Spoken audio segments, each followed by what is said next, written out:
নমস্কার, ট্রাইব বাংলা সকলকে স্বাগত। সঙ্গে রয়েছি অঞ্জন। শুরুতেই যে খবরের দিকে নজর রাখতে হচ্ছে, রায়গঞ্জের খবর আসছে। অশিক্ষক কর্মীকে সাসপেন্ডের প্রতিবাদ রায়গঞ্জ বিশ্ববিদ্যালয়ে। রাতভর রায়গঞ্জ বিশ্ববিদ্যালয়ে উপাচার্যকে ঘেরাও করে রাখল টিএমসিপি এবং সারা বাংলা শিক্ষা বন্ধু সমিতির সদস্যরা। অশান্তির জেরে অসুস্থ হয়ে পড়েন বিশ্ববিদ্যালয়ের উপাচার্য। পরবর্তীতে তাকে ভর্তি করা হয়েছে রায়গঞ্জ মেডিকেলে। যদিও আন্দোলনকারীরাই উপাচার্যকে ভর্তি করেছেন হাসপাতালে। তাদের দাবি তারা ঘেরাও করেননি। এ বিষয়ে বিস্তারিত কথা বলবো। এই মুহূর্তে রয়েছে আমাদের সঙ্গে আমাদের প্রতিনিধি বিক্রম পাল। বিক্রম, সামগ্রিকভাবে যে ছবিটা ধরা পড়ছে, অধ্যাপককে হাসপাতালের বেডে দেখা যাচ্ছে, কি ঘটেছিল এক্স্যাক্টলি? দেখো, একদমই রায়গঞ্জ বিশ্ববিদ্যালয়ে লাগাতার আন্দোলন চলছে। প্রায় আজ 21 দিনে পা দিয়েছে এই আন্দোলন, কিন্তু এখনো পর্যন্ত তাদের যেটা দাবি যে রায়গঞ্জ ইউনিভার্সিটিতে একাধিক দুর্নীতি এবং একজন শিক্ষাবন্ধু সমিতির একজন অধ্যাপক তাকে সাসপেন্ড করেছিল এবং সেই সাসপেন্ড তাকে তুলে নিতে হবে, এই দাবি নিয়ে কিন্তু লাগাতার বিক্ষোভ চলছে। তবে একদম 21 দিনে পা দেওয়ার পরে কিন্তু যেটা দেখা গেল, সারা রাত কিন্তু আন্দোলনকারীরা ভিসিকে ঘেরাও করে রাখেন। কিন্তু প্রায় 15 ঘন্টা তারা দাবি করছেন, 15 ঘন্টা তারা ধর্ণা দিয়েছিলেন এবং ঘেরাও করে রেখেছিলেন। কিন্তু ভিসি যে রয়েছেন তার দাবি প্রায় 24 ঘন্টা আগে তিনি বাড়ি থেকে বের হয়েছিলেন এবং 24 ঘন্টা ধরে কিন্তু তিনি ইউনিভার্সিটিতেই ছিলেন। এবং তারপরেই কিন্তু আজ ভোরবেলায় প্রায় 5টার দিকে কিন্তু রায়গঞ্জের যে রেজিস্ট্রার রয়েছেন তিনি বাড়ি যান এবং তারপরেই কিন্তু ভিসি যখন বের হয় তিনি অসুস্থ হয়ে পড়েন। তিনি জানাচ্ছেন যে তার শারীরিক পরিস্থিতি খুবই খারাপ, বুকের ব্যথা হচ্ছে এবং প্রেশার হাই হয়ে গিয়েছে। এবং সেই ক্ষেত্রে কিন্তু তাকে রায়গঞ্জ গভর্নমেন্ট মেডিকেল কলেজ ও হাসপাতালে রয়েছেন, এখনো পর্যন্ত তাকে চিকিৎসাধীন রয়েছেন। এবং কথা হচ্ছে যে এই যে একের পর এক বিক্ষোভ এবং একাধিক অভিযোগ তুলে যে রায়গঞ্জ বিশ্ববিদ্যালয়ে আন্দোলন চলছে, তার পরিপ্রেক্ষিতে কিন্তু শুধু ভিসি অসুস্থ রয়েছে, তার পাশাপাশি রায়গঞ্জ ইউনিভার্সিটিতে কিন্তু সমস্ত পরিষেবা যে রয়েছে, যে সমস্ত ছাত্রছাত্রীদের পরিষেবা, সমস্তটা কিন্তু বন্ধ হয়ে পড়ে রয়েছে। সেই ক্ষেত্রে দাঁড়িয়ে থেকে যারা কোনো কাগজপত্রের কাজের জন্য যারা আসছেন তারা কিন্তু একদমই ফিরে যাচ্ছেন এবং পঠন পাঠন যে রয়েছে সেটাও কিন্তু বন্ধ হয়ে পড়ে রয়েছে বলেই কিন্তু জানা যাচ্ছে। এখনো পর্যন্ত কিন্তু রায়গঞ্জ গভর্নমেন্ট মেডিকেল কলেজে যে হাসপাতালে ভর্তি রয়েছে ভিসি এবং পাশাপাশি রায়গঞ্জ ইউনিভার্সিটিতে কিন্তু হাল এখনো পর্যন্ত ফিরছে না। তৃণমূল কংগ্রেসদের দাবি, স্বপ্নের মুখ্যমন্ত্রী মমতা বন্দ্যোপাধ্যায়ের স্বপ্নের ইউনিভার্সিটি এখনো পর্যন্ত কিন্তু হাল ফিরে আসছে না। এবং স্বাভাবিকভাবেই যারা ছাত্রছাত্রী রয়েছে তাদেরও দাবি যে তারা সামনেই তাদের সেমিস্টার রয়েছে, সেই সেমিস্টারে পড়াশোনার জন্য লাইব্রেরি থেকে তারা বই নিতে পারছে না এবং পড়াশোনা যে করবেন সেটাও কিন্তু এখনো পর্যন্ত ঠিকঠাক ভাবে পঠন পাঠন চালু হয়নি। এবং কতদিনে এই ইউনিভার্সিটির হাল ফেরে সেটাই কিন্তু এখন দেখার বিষয়। অঞ্জন, দেখলাম একদিকে যখন প্রতিবাদের ছবি দেখা যাচ্ছে, অন্যদিকে সৌজন্যতার ছবিও দেখা যাচ্ছে। তার কারণ যে প্রতিবাদীরা এই প্রতিবাদ করছেন উপাচার্যকে ঘিরে, সেই প্রতিবাদীরাই আবার উপাচার্যকে হাসপাতালে ভর্তি করছেন। দেখো, একদমই তাদের দাবি একটাই যে তাদের যে সাসপেনশন যে রয়েছে সেটা তুলে নেওয়া হোক এবং রায়গঞ্জ ইউনিভার্সিটির যেন হাল ফিরে আসুক, সেটাই কিন্তু তারা চাচ্ছে তৃণমূল শিক্ষা বন্ধু সমিতি। এবং পাশাপাশি যখন অসুস্থ হয়ে পড়েন ভিসি, তখন তৃণমূলের শিক্ষা বন্ধু সমিতির তারা বলেন যে আমরা কিন্তু রেজিস্ট্রারকে যেতে দিয়েছি এবং ভিসি যদি বাড়ি যেতে চাইতো তাহলে কিন্তু আমরা বাড়ি যেতে দিতাম, কিন্তু ভিসি তিনি নিজেই ঘরের মধ্যে বসেছিলেন, একবারও কিন্তু এসে কথা বলেনি তাদের সাথে। এই অভিযোগ কিন্তু শুধু আজকের নয়, এই অভিযোগ যারা আন্দোলনকারীরা রয়েছে তারা যে লাগাতার আন্দোলন করছে, একটাই অভিযোগ উঠে আসছে, এখনো পর্যন্ত উপাচার্য তিনি কিন্তু এখনো পর্যন্ত যারা আন্দোলনকারীরা রয়েছে তাদের সাথে কথা বলেনি। এবং সেই ক্ষেত্রে দাঁড়িয়ে থেকে ভিসি কিন্তু বের হতে পারেনি। যখন বের হতে আসেন তখন কিন্তু তিনি অসুস্থ বোধ করেন এবং যারা আন্দোলনকারীরা ছিলেন তারাই কিন্তু নিয়ে এসে হাসপাতালে ভর্তি করেন। বিক্রম, উপাচার্য যাকে এখন যদিও বা অসুস্থ অবস্থায় দেখা যাচ্ছে, আমরা ট্রাইব বাংলায় সেই ছবি দেখাচ্ছি এক্সক্লুসিভলি। প্রশ্ন হচ্ছে বিক্রম, উপাচার্য কি বলছে? 21 দিন ধরে বিক্ষোভ প্রদর্শন হচ্ছে, উপাচার্যকে ঘিরে বিক্ষোভ প্রদর্শন চলছে, তারপরেও এই পর্যায়ে দাঁড়িয়ে থেকে উপাচার্যের কি বক্তব্য, উপাচার্যের মন্তব্য কি?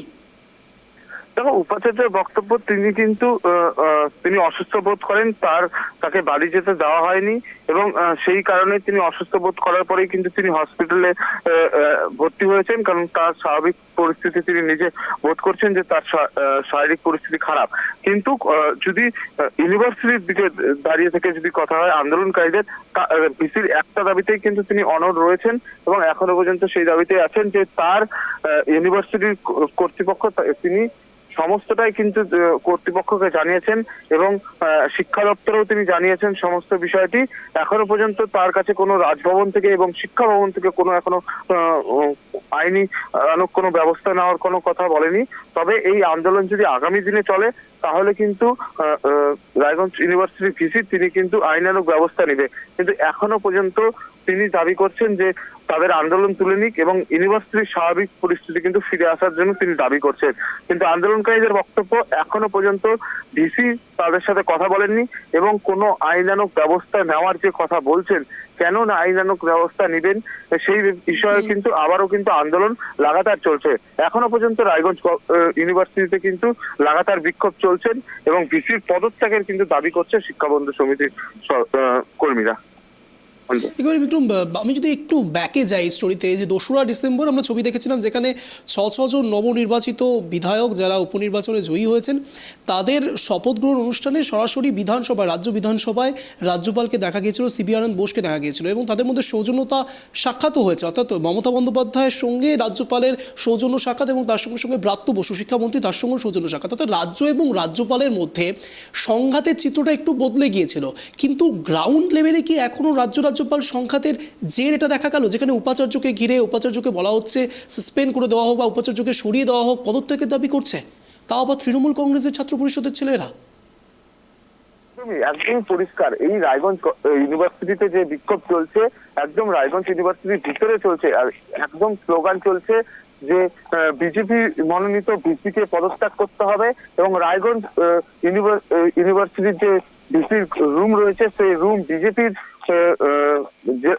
বিজেপির রুম হয়ে গিয়েছে এবং সেখানে বিজেপির দালালি করছে, এরকম কিন্তু স্লোগান শোনা যাচ্ছে এবং সেরকম কিন্তু স্লোগান এবং বক্তব্য কিন্তু রায়গঞ্জ ইউনিভার্সিটির যে শিক্ষা বন্ধু সমিতি রয়েছে তারা কিন্তু দাবি করছে এবং স্বাভাবিকভাবে কিন্তু এখানে তৃণমূল এবং কংগ্রেসের একটা সংঘাত কিন্তু দেখাই যাচ্ছে।